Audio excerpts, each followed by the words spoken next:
Muy buenos días a todas y a todos. Una alegría de celebrar junto a ustedes este 33º domingo durante el año. Ya se va acabando este tiempo durante el año litúrgico, ¿no? Porque ya vendrá después el Adviento para prepararnos para la Navidad. Por eso comenzamos en el nombre del Padre, del Hijo y del Espíritu Santo. Amén. Que el Dios de la paz y la esperanza, que la presencia de nuestra Madre la Virgen, estén ahora y siempre con todas y todos ustedes. Y con su Espíritu. Ante esta presencia de Dios, reconozcamos nuestra pequeñez. Porque muchas veces nos olvidamos de ti, Señor, ten piedad. Señor, ten piedad. Porque tú nos llamas a crecer en el amor. Cristo, ten piedad. Cristo, ten piedad. Porque en nuestros hermanos te haces presente. Señor, ten piedad. Señor, ten piedad. Y Dios, que es tan grande, tan lleno de misericordia, tenga esa misericordia con nosotros. Perdone nuestros pecados para que así algún día nos lleve a la vida eterna. Amén. Oremos. Concédenos, Señor Dios nuestro, alegrarnos siempre en tu servicio, porque la profunda y verdadera alegría está en servirte siempre a ti, autor de la vida, para caminar así en el rumbo de tu reino. Por nuestro Señor Jesucristo, tu Hijo, que siendo Dios, vive y reina contigo en la unidad del Espíritu Santo por los siglos de los siglos. Amén. Aunque los que obran el mal están mezclados en el mundo, el día final será muy distinto para unos y para otros. Del libro del profeta Malaquías. Ya viene el día del Señor, ardiente como un horno, y todos los soberbios y malvados serán como la paja. El día que viene la consumirá, dice el Señor de los ejércitos, hasta no dejarles ni raíz ni rama. Pero para ustedes los que temen al Señor, brillará el sol de justicia que les traerá la salvación en sus rayos. Palabra de Dios. Te alabamos, Señor. Al salmo respondemos: toda la tierra ha visto al Salvador. Toda la tierra ha visto al Salvador. Cantemos al Señor al son del arpa, aclamemos al son de los clarines al Señor nuestro Rey. Toda la tierra ha visto al Salvador. Alégrese el mar y el mundo submarino, el orbe y todos los que en él habitan. Que los ríos estallen en aplausos y las montañas salten de alegría. Toda la tierra ha visto al Salvador. Regocíjese todo ante el Señor, porque ya viene a gobernar el orbe. Justicia y rectitud serán las normas, como las que rija a todas las naciones.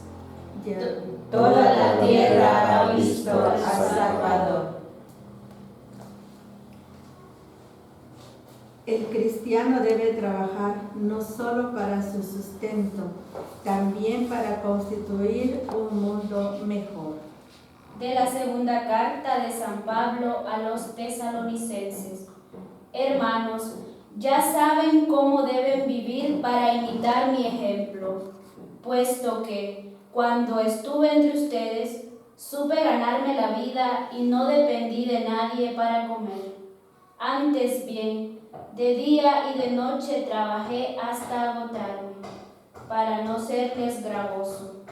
Y no porque no tuviera yo derecho a pedirles el sustento, sino para darles un ejemplo que imitar.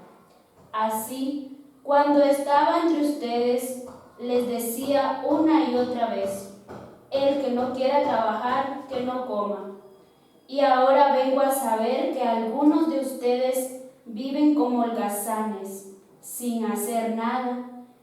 demás estrometiéndose en torno. Les suplicamos a esos tales y les ordenamos, de parte del Señor Jesús, que se pongan a trabajar en paz para ganarse con sus propias manos la comida. Palabra de Dios. Te alabamos, Señor. Más que recordarnos del inevitable final de la historia, el Evangelio nos enseña que nuestro tránsito por esta vida es tiempo de lucha, paciencia y esperanza en el resultado final. Que el Señor esté con todas y todos ustedes. Y con con tu su espíritu. Espíritu. Lectura del Santo Evangelio según San Lucas. Gloria a ti, Señor. En aquel tiempo, como algunos ponderaban la solidez de la construcción del templo y la belleza de las ofrendas votivas que lo adornaban, Jesús dijo: días vendrán en que no quedará piedra sobre piedra de todo esto que están admirando. Todo será destruido. Ya está a punto de suceder. Él le respondió: cuídense de que nadie los engañe, porque muchos vendrán usurpando mi nombre y dirán: yo soy el Mesías. El tiempo ha llegado, pero no les hagan caso. Cuando oigan hablar de guerras y revoluciones, que no los domine el pánico, porque eso tiene que suceder, pero todavía no es el fin. Luego les dijo: se levantará una nación contra otra, un reino contra otro. En diferentes lugares habrá grandes terremotos, epidemias y hambre. Aparecerán en el cielo señales, prodigios terribles.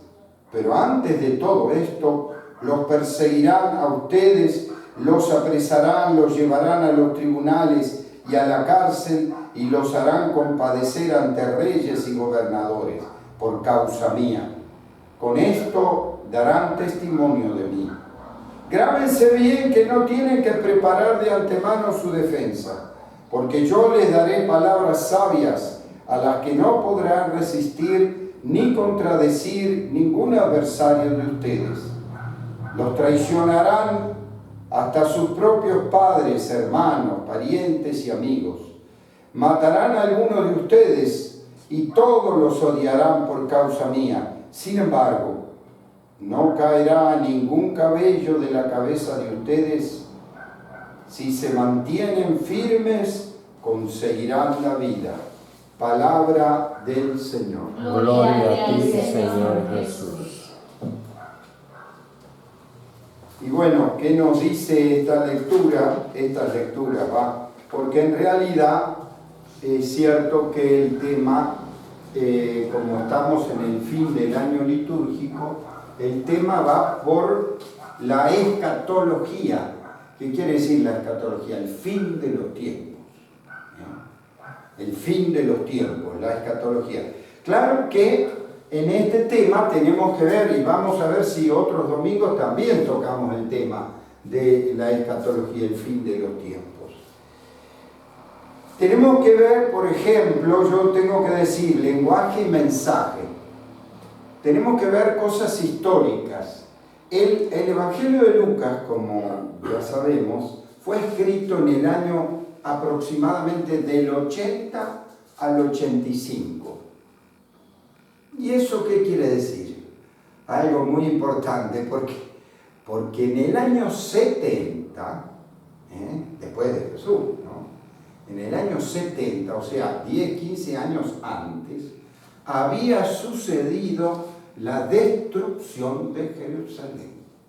En el año 70, los romanos, o sea, los judíos se rebelan contra el Imperio Romano, y el Imperio Romano manda su ejército y destruye totalmente la nación del pueblo de Israel. Destruye totalmente Jerusalén. Totalmente, lo deshace. Y eso es un acontecimiento histórico. ¿Por qué? Porque el pueblo de Israel desapareció desde ese año, del año 70, hasta el año 1945. Y uno dice, ¿cómo? Del 70 a 1900. Sí, efectivamente. O sea, siglos, casi 19 siglos, desapareció la nación de Israel. Ciertamente que acá, ¿por qué todos estos detalles? ¿Y por qué 1945? Porque terminó la Segunda Guerra Mundial. Al terminar la Segunda Guerra Mundial es que se vuelve a crear las Naciones Unidas por la masacre del pueblo judío, 3 millones de judíos asesinados por los nazis. Le dan entonces al pueblo judío un territorio y nuevamente fundan la nación de Israel, el pueblo de Israel. Este conflicto, como sabemos, llega hasta hoy. ¿Por qué? Porque los israelíes siguen invadiendo tierra que era de los palestinos, apoyados por Estados Unidos, y siguen invadiendo para como que hacer más grande su nación. Y esa es la guerra que está después de la Segunda Guerra Mundial. Todavía están los judíos y los palestinos luchando. ¿Por qué?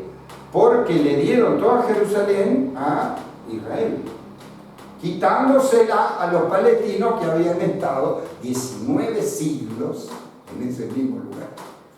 Por supuesto que también tenemos que ver que todo en Tierra Santa, en ese lugar, se conglomeran las 3 religiones principales del mundo: los judíos, los cristianos y los musulmanes. No nos tenemos que olvidar que ahí en Jerusalén también está el pelo de Mahoma, donde dice que Mahoma fue elevado al cielo. ¿Qué quiere decir? Se mezclan los lugares sagrados entre los judíos, los cristianos y los musulmanes. Todo está ahí en Jerusalén. Por eso que está la mezquita, que hicieron los judíos y todo eso, y los otros lugares sagrados, haciendo todo como, se podría decir, como un equilibrio entre religiones. ¿Por qué? Porque coinciden en el mismo lugar las religiones abrámicas, así se les llama, ¿no? ¿Por qué abrámicas? Porque nacimos de Abraham, del pueblo judío, tanto los judíos, los cristianos y los musulmanes. Los 3 nacimos de allí. Por eso nuestro Antiguo Testamento es en todos los libros judíos, ¿no es cierto? Ahora bien, ¿por qué hago toda una referencia histórica a esto? Porque en realidad tenemos que ver la historia de nuestra fe cristiana.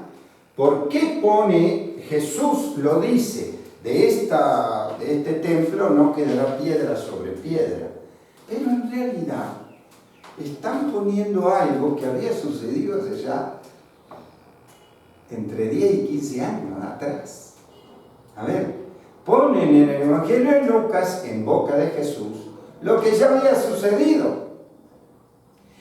Pero tenemos que ver en la historia también que indudablemente nosotros como cristianos, la mayoría de los cristianos, habían tenido que huir de Jerusalén. ¿Y por qué?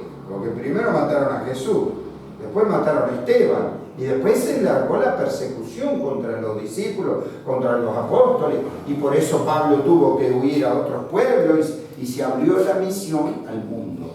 O sea, resulta que la persecución hizo posible también abrir la fe cristiana a todos los países. ¿Por qué? Porque tuvieron que huir. No nos olvidemos que los primeros 6 siglos la iglesia fue tremendamente perseguida. Primero por los judíos, por eso la mayoría se tuvo que ir. Y después por los mismos romanos.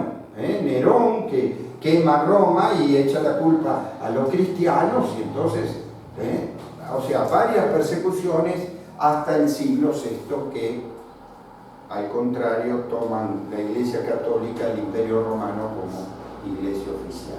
¿Pero por qué lo digo? Porque tenemos que ver entonces también en la Sagrada Escritura lenguaje y mensaje de cosas históricas. En la boca de Jesús ponen algo que ya había sucedido hacía 10, 15 años.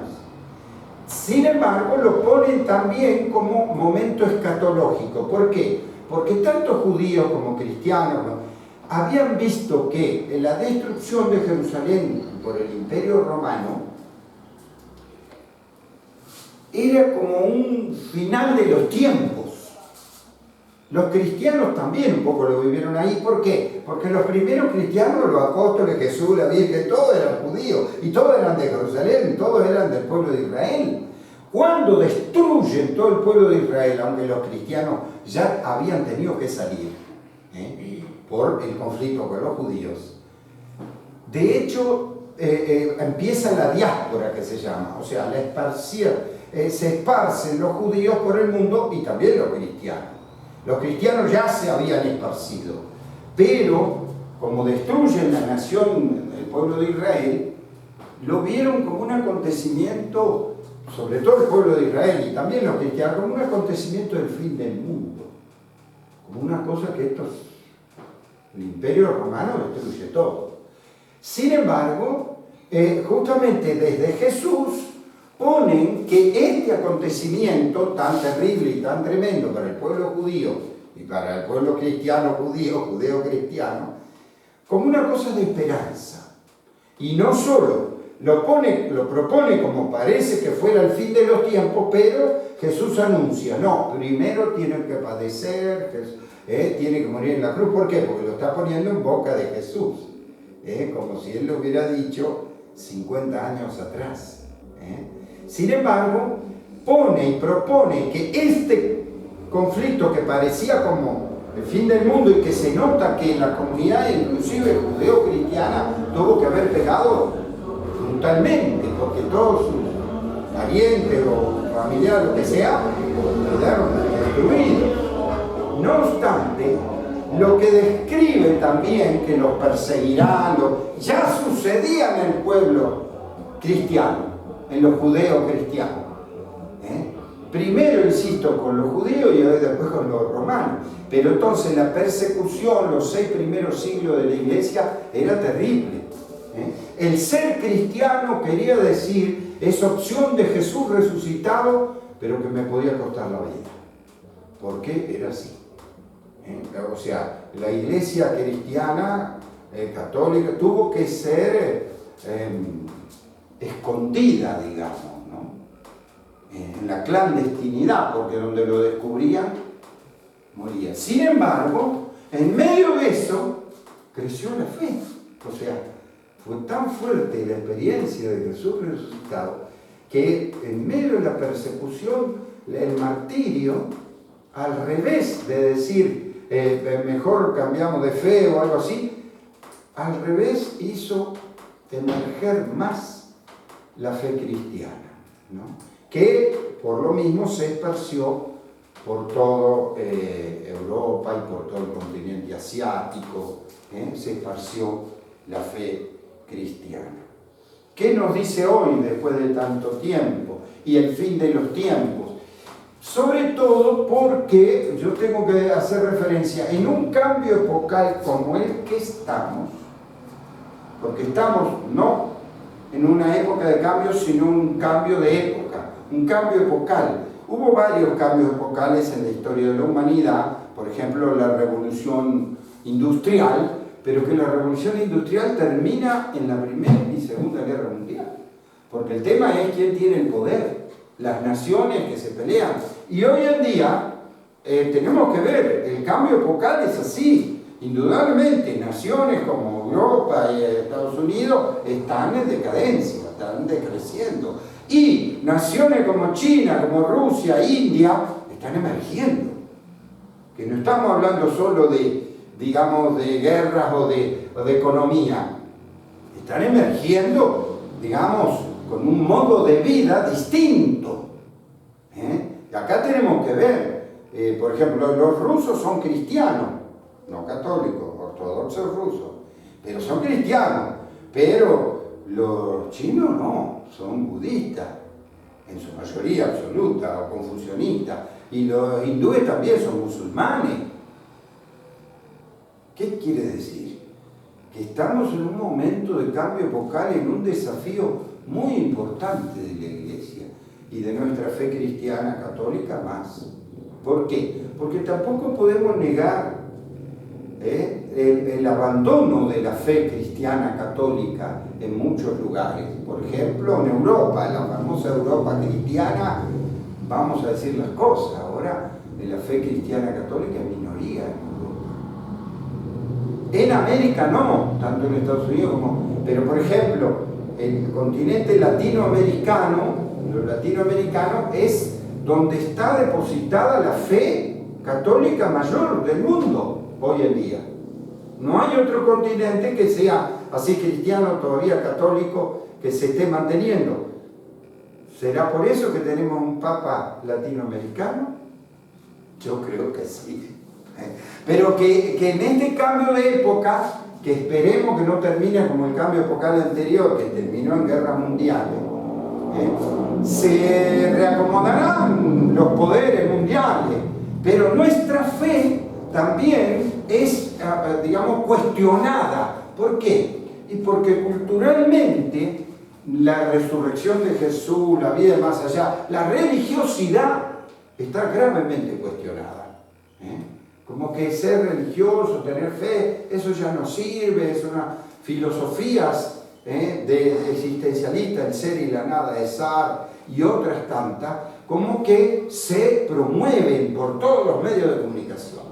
Es mejor no creer en nada, que cada uno haga de su vida todo lo que, un poco la post Segunda Guerra Mundial, ¿no? Como diciendo, se acaba todo. No obstante, yo digo, más que nunca, para nosotros, este cambio epocal es un cambio de esperanza, una apertura de esperanza. ¿A qué? Un mundo distinto.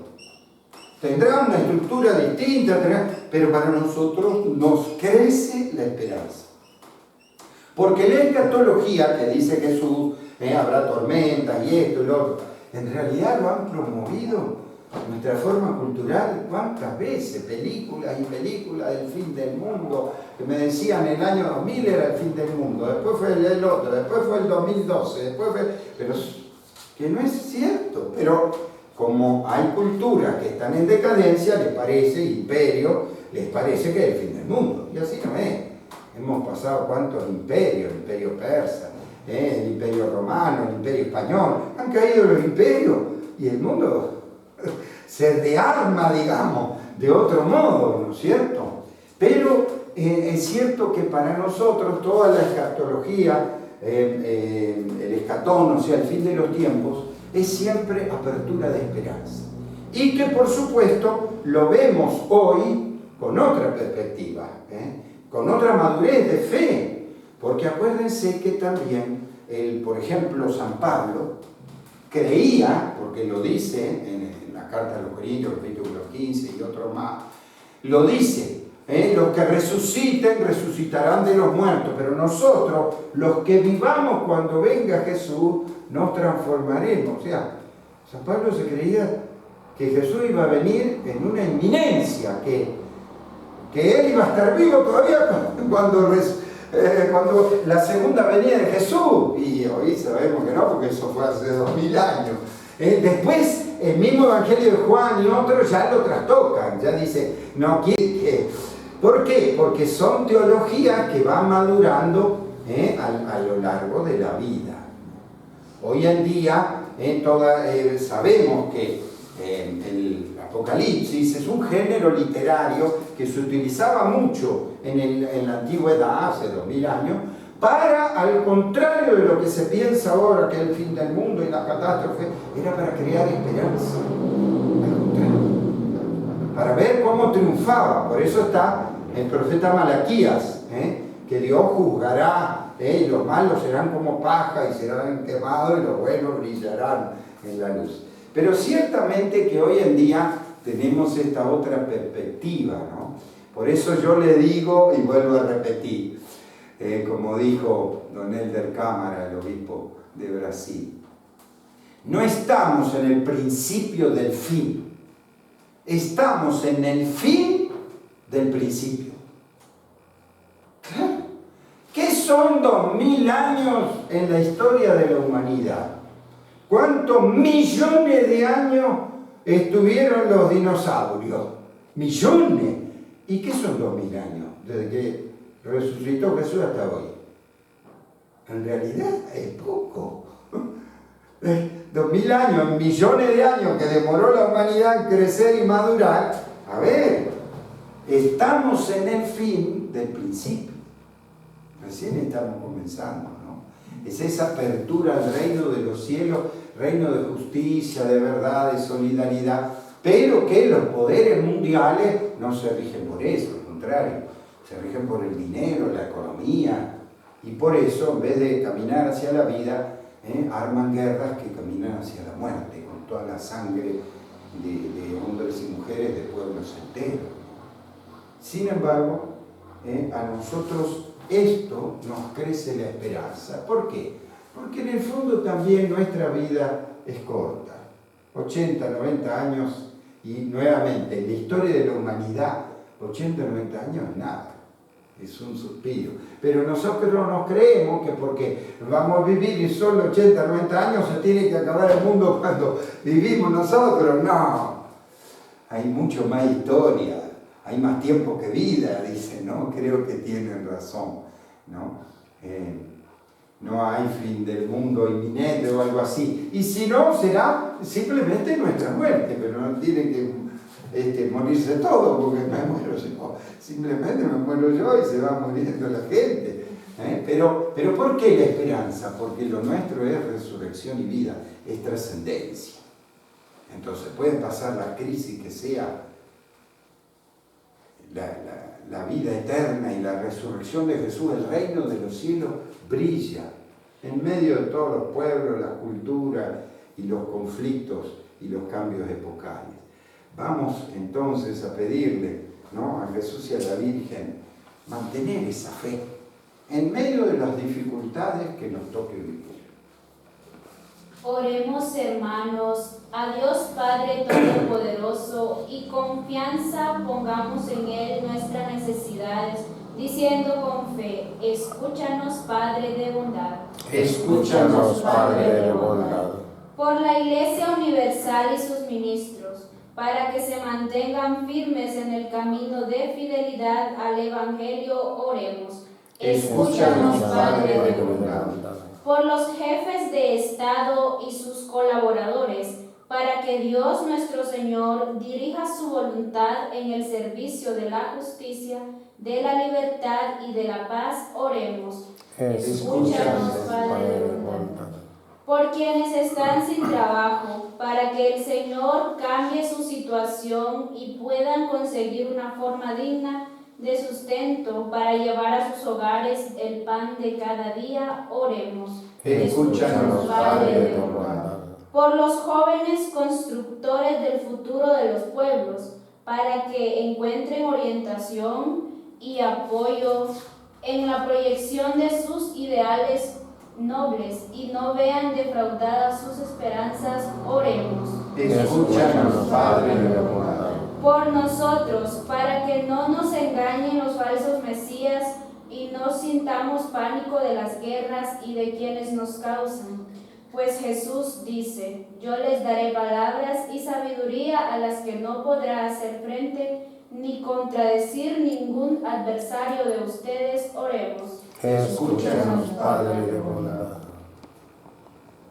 Escúchanos, Padre de bondad, que crezcamos en la esperanza de tu reino. Te lo pedimos a ti, que vives y reinas por los siglos de los siglos. Amén. Recen para que este sacrificio nuestro sea agradable a Dios Padre Todopoderoso. El Señor recibe de tus manos este sacrificio para nuestra gloria y su nombre, para nuestro bien y de toda su santa Iglesia. Concédenos, Señor, que estas ofrendas que ponemos bajo tu mirada nos obtengan la gracia de vivir entregados a tu servicio y nos alcancen la recompensa de la felicidad eterna. Por Jesucristo nuestro Señor. Amén. Que el Señor esté con todas y todos ustedes. Y con su espíritu. Levantemos el corazón. Lo tenemos levantado hacia el Señor. Demos gracias al Señor nuestro Dios. Es justo y necesario. En verdad es justo y necesario, es nuestro deber y salvación. Darte gracias siempre y en todo lugar, Señor Padre Santo, Dios Todopoderoso y Eterno, por Cristo Señor nuestro, quien compadecido del extravío de los hombres, quiso nacer de la Virgen María, muriendo en la cruz nos libró de la muerte y resucitando de entre los muertos nos dio la vida eterna. Por eso con los ángeles y santos te aclamamos, diciendo sin cesar.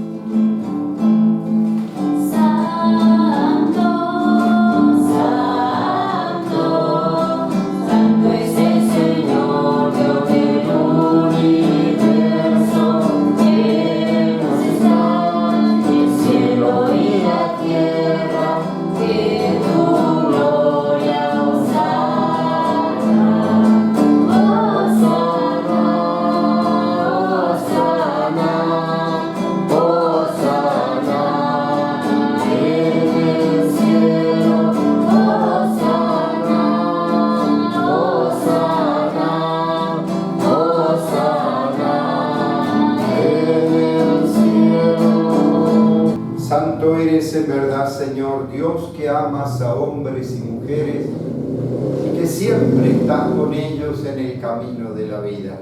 Por eso te rogamos, Padre misericordioso, que envíes tu Espíritu Santo para que santifiques estos dones de pan y de vino, de manera que se conviertan para nosotros en el cuerpo y la sangre de Jesús, Hijo tuyo y hermano nuestro. Porque Él mismo, aquella noche antes de morir, mientras estaba a la mesa con sus discípulos, tomó pan, te dio gracias, lo partió y lo dio a sus discípulos diciendo: tomen y coman todos de él, porque esto es mi cuerpo, que será entregado por ustedes. Señor mío y Dios mío.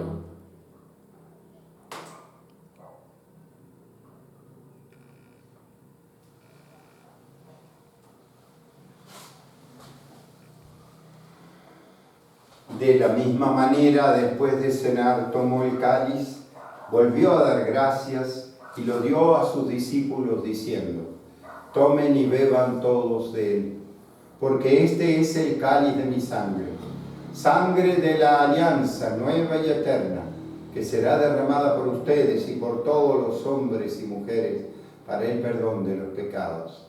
Hagan esto en conmemoración mía. Señor mío y Dios mío.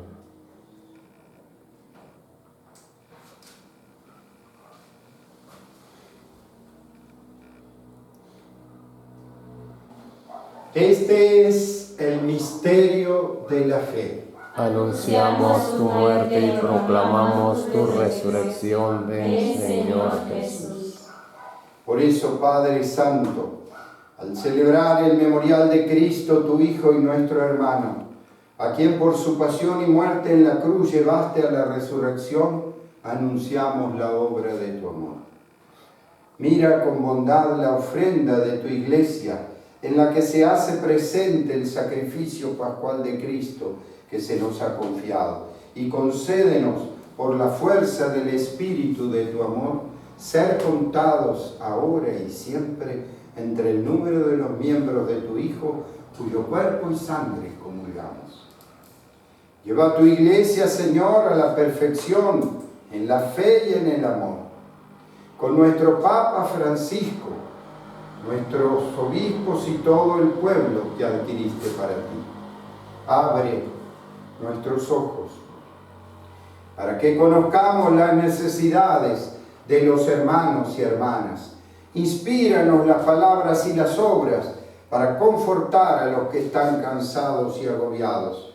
Haz que podamos servirlos con sinceridad, siguiendo el ejemplo y el mandato de Cristo. Que tu iglesia sea un vivo testimonio de verdad y libertad, de paz y justicia, para que todos se animen con una nueva esperanza. Acuérdate de nuestros hermanos y hermanas que murieron, de todos los difuntos cuya fe solo tú conociste. Admítelos a contemplar la luz de tu rostro y dales la plenitud de la vida. Y cuando termine nuestra peregrinación por este mundo, concédenos también llegar a la morada eterna, donde viviremos siempre contigo, con María la Virgen, Madre de Dios y Madre nuestra, con los apóstoles, los mártires y todos los santos, te alabaremos y glorificaremos por Cristo, Señor nuestro. Por Cristo, con Él y en Él, a ti Dios, Padre omnipotente, en la unidad del Espíritu Santo, todo honor y toda gloria por los siglos de los siglos. Amén. Con una gran confianza recemos a nuestro Padre del cielo diciendo: Padre nuestro que estás en el cielo, santificado sea tu nombre. Venga a nosotros tu reino. Hágase tu voluntad en la tierra como en el cielo. Danos hoy nuestro pan de cada día. Perdona nuestras ofensas, como también nosotros perdonamos a los que nos ofenden. No nos dejes caer en la tentación y líbranos del mal. Amén. Líbranos, Señor, de todos los males y concédenos la paz en nuestros días, para que, ayudados por tu misericordia, vivamos siempre libres de pecado y protegidos de toda perturbación, mientras esperamos la gloriosa venida de nuestro Salvador Jesucristo. Tuyo es el reino, tuyo el poder y la gloria por siempre, Señor. Señor Jesús, que dijiste a tus apóstoles: la paz les dejo, mi paz les doy. No tengas en cuenta nuestros pecados, sino la fe de tu iglesia.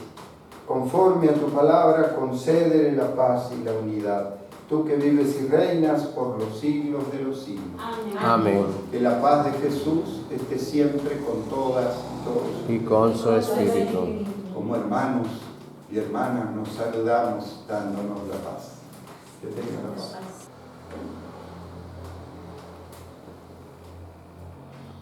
Este es Jesús, el Hijo de María, el que quitó el pecado del mundo y nos trajo la paz. Felices los invitados a esta mesa del Señor. Señor, no soy digno que entres en mi casa, pero una palabra tuya bastará para sanarme.